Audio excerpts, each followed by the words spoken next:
వేల సంవత్సరాలు అణిచివేతలు, దశాబ్దాలుగా అంటరానితనం,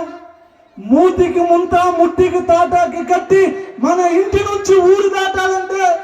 నిట్ట నిలువ మధ్యాహ్నం ఆ సూర్యుడి యొక్క కిరణాలు మన నెత్తిన పడితే, మన నీడ కూడా పక్కన పెడితే మైలు తగిలిస్తున్నటువంటి నీచమైన సంస్కృతిలో పుట్టిన మనల్ని నేడు విద్య, ఉద్యోగ, రాజకీయ, ఆర్థిక, సామాజిక రంగాల్లో సమానత్వం కోసం పోరాడి హక్కులు సాధించిన వ్యక్తి డాక్టర్ బాబాసాహెబ్ అంబేద్కర్ యొక్క వారసుడు. భర్త చనిపోతే భార్యను సైతం చితి మంటల్లో పేల్చి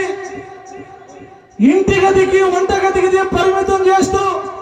ఈ సమాజంలో వెలువయబడినటువంటి స్త్రీలు, ఈ దేశంలో అందరినీ ఒకే పద్ధతిలో చూసినటువంటి ఈ సమాజంలో ఏ స్త్రీనైతే భర్త చనిపోయిన స్త్రీని గుడిలోకి రానివ్వలేదో అదే స్త్రీని ఈ దేశానికి ప్రధానమంత్రి చేసింది డాక్టర్ బాబాసాహెబ్ అంబేద్కర్ ఇచ్చిన రాజ్యాంగం కూడా మీ అందరికీ తెలియజేస్తున్నా. గ్రామాల్లో డాక్టర్ బాబాసాహెబ్ అంబేద్కర్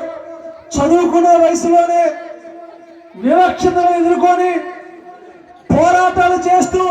చిన్నతనం నుండి తన బడిలోకి వెళ్తే బడిలోకి రానియకుండా బడి బయట కూర్చొని చదువుకున్న వ్యక్తి, గుడిలోకి వెళ్తే గుడిలోకి రానియకుండా అడ్డుకున్నటువంటి ఈ సమాజం,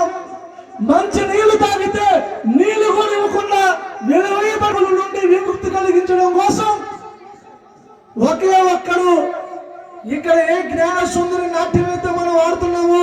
అదే జ్ఞానాన్ని పుస్తకం రూపంలో వచ్చిందని, ఆ జ్ఞానాన్ని సంపాదిస్తే ఈ జాతుల మొత్తాన్ని విముక్తి కలిగించాలని చదువుకొని ఈ బిడ్డల యొక్క జీవితానికి మార్పు తీసుకొచ్చింది డాక్టర్ బాబాసాహెబ్ అంబేద్కర్. ఇన్ని వివక్షతల నుండి పోరాటం చేసి, పోరాటం ద్వారా ఈ రోజు ఈ సమాజంలో మనుషులుగా మనల్ని గుర్తించారంటే డాక్టర్ బాబాసాహెబ్ అంబేద్కర్ పోరాటం చేసి సాధించిన హక్కుల ద్వారా ఈ వేదిక మీద ఈ సమాజంలో ఇంత పెద్ద సభని మనం పెట్టుకుంటాను కూడా డాక్టర్ బాబాసాహెబ్ అంబేద్కర్ ఇచ్చిన రాజ్యాంగంలో కల్పించిన హక్కుల ద్వారా కూడా తెలియజేస్తున్నాం. ఈ వేదిక మీద ఉన్నటువంటి మేడం గారు టీచర్గా ఉద్యోగం పొందిందంటే ఊరికి దూరంగా, సమాజానికి దూరంగా, విద్యకు దూరంగా ఎస్సీ, ఎస్టీ, బీసీ బిడ్డల్ని విలువైబడినటువంటి కులాలుగా చూసిన మనకి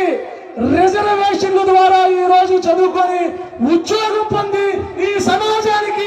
ఉపయోగపడటానికి కూడా కారణం డాక్టర్ బాబాసాహెబ్ అంబేద్కర్ ఇచ్చిన రాజ్యాంగం. ఆ రాజ్యాంగంలో ఇక్కడ ఉన్నటువంటి మేడం గారు లాంటి వాళ్ళు ఎంతో మంది ఉద్యోగాలు పొందుతూ ఈ సమాజానికి మన కోసం కూడా పనిచేస్తున్నారు. డాక్టర్ బాబాసాహెబ్ అంబేద్కర్ ఏ విధమైతే చిన్నతనం నుంచి బాల్యం నుంచి పడినటువంటి బాధల్ని, ఈ కుల వివక్షలో ఉన్నటువంటి ఈ అంతరానితనాన్ని విముక్తి కలిగించాలంటే చదువు ఒకటే మార్గమని, ఆ చదువుని ఎన్ని కష్టాలు పడినా త్యాగాలు చేసి మంచి నీళ్ళు అందించడానికి కూడా మార్చెరువు పోరాటం చేశాడు. గుడిలోకి